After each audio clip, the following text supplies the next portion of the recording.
now when we look at our key words today is hazard, risk.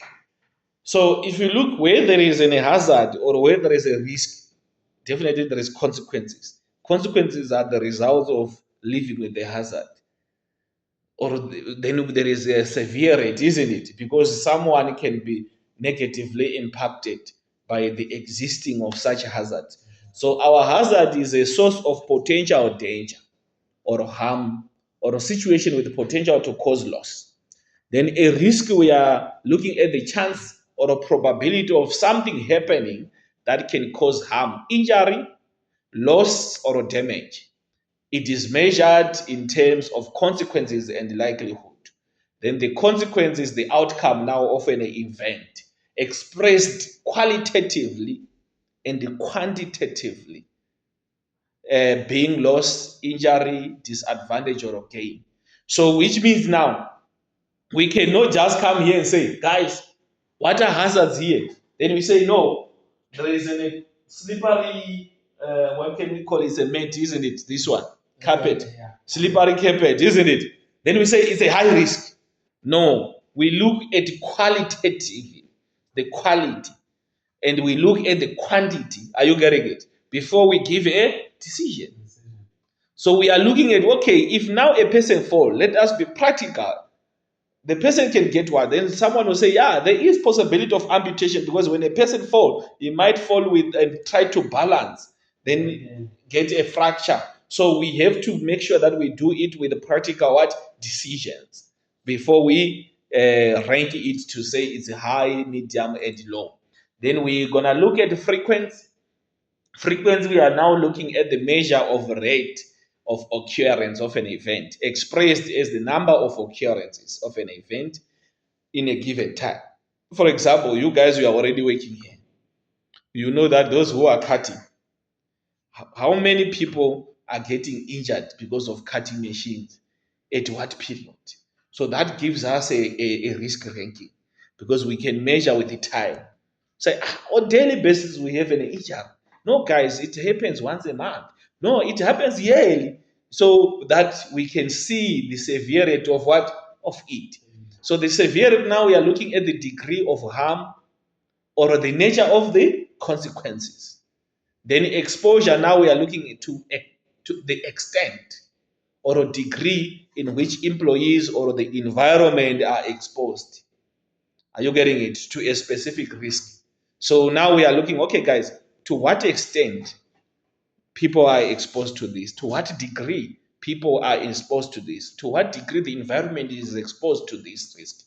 So those are the ways that we normally have to look at as we get forward. So this is our types of risk assessment, as I've already mentioned. So baseline risk assessment, it's an initial broad assessment that includes all activities, as I have already mentioned. Then generic risk assessment is like task-based. That is our task-based risk assessment. So it's an assessment of the same activity at a different what? Location. So that is why we say it's same welding, but different hazards because of locations. Then continuous risk assessment, that's an informal risk assessment. So as it is informal, it is performed on an ongoing what?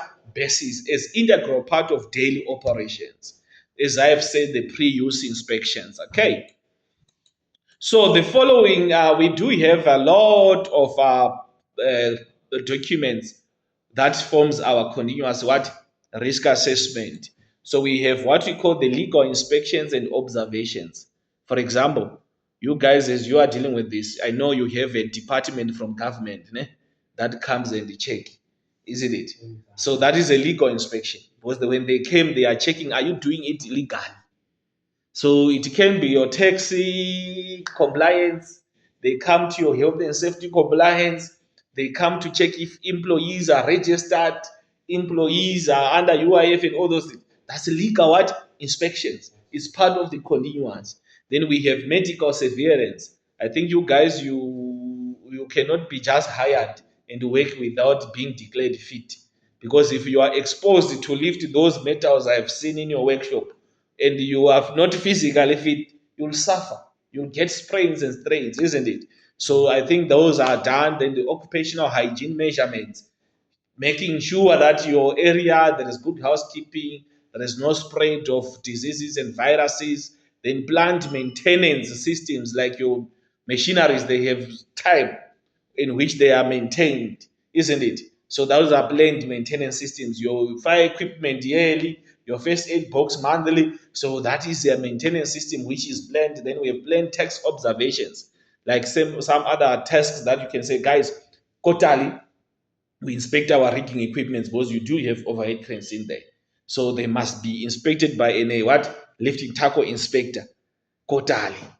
And they put a color code tag to show that it has been inspected. So that is a part of the task observation because the people they are coming and inspect for rigging specifically. They come and inspect for a certain task, making a height or whatever. So that is a planned task observation. Then we have the pre-work assessment. That's your machinery, your daily. Then audits or HS audits. They also make part of your continuous risk assessment because they reoccur and they are done otherwise in the same format. But it is meant for a matter of improvement. So that is why we normally say people must not be afraid of audits. The problem that we are doing is people, in most cases, we need to prepare for an audit for a week when they say they are coming. Then that's when we make sure that all documents are there. But that is not what an audit is meant to. It's meant to give you a knowledge on how to prepare on daily basis. Because when they come, they look at, okay, guys, do you have any evidence which shows us that you are prepared for emergencies? Yes, we do have. This is our training coordinator. This is our first aider. This is our firefighters. This is their appointment letters. This is their certificates. This is the drills that we are doing. You get it easily. Yeah. But if you prepare in a short period, it makes people be afraid of audits.